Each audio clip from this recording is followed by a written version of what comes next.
No surprise, no surprise there, as Vivek Ramaswamy, I apologize if I butchered his name, but it's hard to say, Vivek Ramaswamy, who was a wealthy political novice who aligned with Trump, quits his campaign after Donald Trump won the Iowa Caucus and is endorsing President Donald Trump to become the next president of the United States, or again, the president that he was before Biden came in. You guys know what I mean.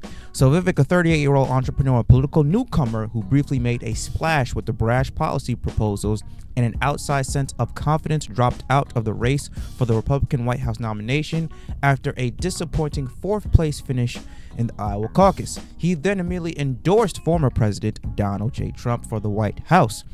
He quotes, "We did not achieve the surprise that we wanted to deliver tonight," he said on Monday. Mr. Ramaswamy, Mr. Vivek, I don't know how you pronounce his name, who funded much of his own campaign from a personal fortune made in biotechnical and finance, was an unlikely contender at one point.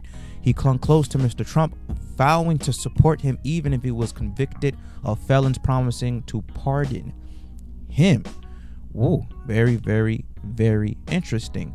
Then again, 2 days before the Iowa caucus, Mr. Trump campaign turned on him, declaring him a fraud. The former president, after months of warmth towards this would-be rival, demanded that the voters reject Mr. Ramaswamy and vote it for him. And this is his tweet that he had on Twitter. "The entire campaign is about speaking the truth. We did not achieve our goal tonight, and we want an American first patriotic in the White House. The people spoke loud and clear about who they want. Tonight, I am suspending my campaign and endorsing Donald J. Trump, and will do everything I can to make sure he is the next U.S. president.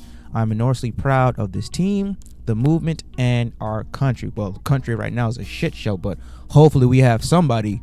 Most likely it's going to be either Trump or Biden, a rematch of the two classic old fucks who's going to be in the White House again. Now, again, before I talk about more of Vivek, we all know that the presidential election is a popularity contest. It is not about who is going to give what is best for the country, who's going to help out his country in its time of despair, destruction, and need. It is a popularity contest, and we're going to have the battle of the old fucks from 2020 between Biden and Trump.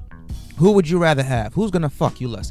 I'm not a big fan of either or, but if you had to put a gun to my head and tell me I had to vote for somebody, I'm voting for Donald Trump, okay? Joe Biden is a senile, no cognitive skills, old as fuck president. He should not even be in the White House to begin with. And the only reason he was voted into the White House because people wanted to get rid of Trump. People were sick and tired of Donald Trump's mouth.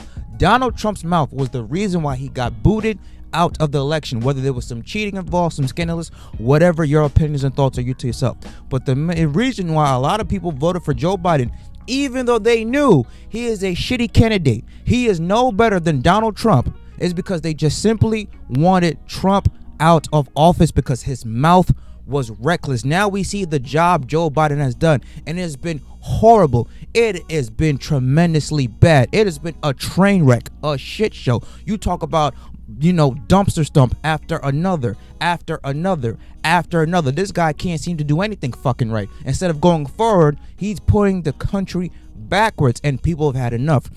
From the forced COVID vaccination jabs to the inflation, to mortgages, and people, style of living has completely changed. You talk about the migrant crisis, everything else, gasoline, everything that this man Biden has had a policy and acted for, it has turned into complete shit.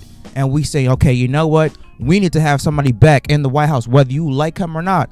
While he was in the White House, things were getting done. People were able to live more comfortably. People were able to live in a more sensical time. Nowadays, it's just nonsense and absurd that's going on in the world. And going back to Vivek, I mean, so again, he has some very, very strong policies. If he were elected to the presidency, his views on abortion, he says, hey, he think abortion is murder. He opposed the federal ban of abortion and supports state laws, 6-week ban abortions. You guys decide what you guys think about that. Affirmative action. You talked about the single biggest form of industrial racism in America today. He also is very anti-woke with this whole woke movement that we have in today's country, where, you know, if you don't side with one thing, then they want to exile you and cancel you. And some of the stuff that people are talking about that should be normalized, it's fucking insane. Other policies that again, you know, he's again the drug policy where he's calling, you know, marijuana a joke and is the drug of federal crime. Again, you decide what you think about that. Economic policies. He endorsed ending the Federal Reserve due to control inflation and minimize unemployment. The Federal Reserve is a sham within itself. It is the America's biggest pyramid scheme. Taxes, or is America's biggest money laundering system. So maybe a lot of people was like, hey, I kind of like this guy. If he's going to end Federal Reserve funding to control inflation, I'll vote for him. You know what I mean? Talk about, again, federal funding as well, too. The Federal Bureau of Investigation and, you know, the CDC and all the things like that. They wanted to investigate. They wanted to shut them down, especially with all the lies that they had during the pandemic. So a lot of his policies, again, he was a very, very brash and upfront individual. He even talked about, you know, the whole Ukraine war that's going on. He proposed to end the Russian invasion of Ukraine by conceding Russia's current occupied territories. Again, you decide if you sided with that or you were against with it. So again, you know, very, very smart individual. He went to Yale and Harvard University.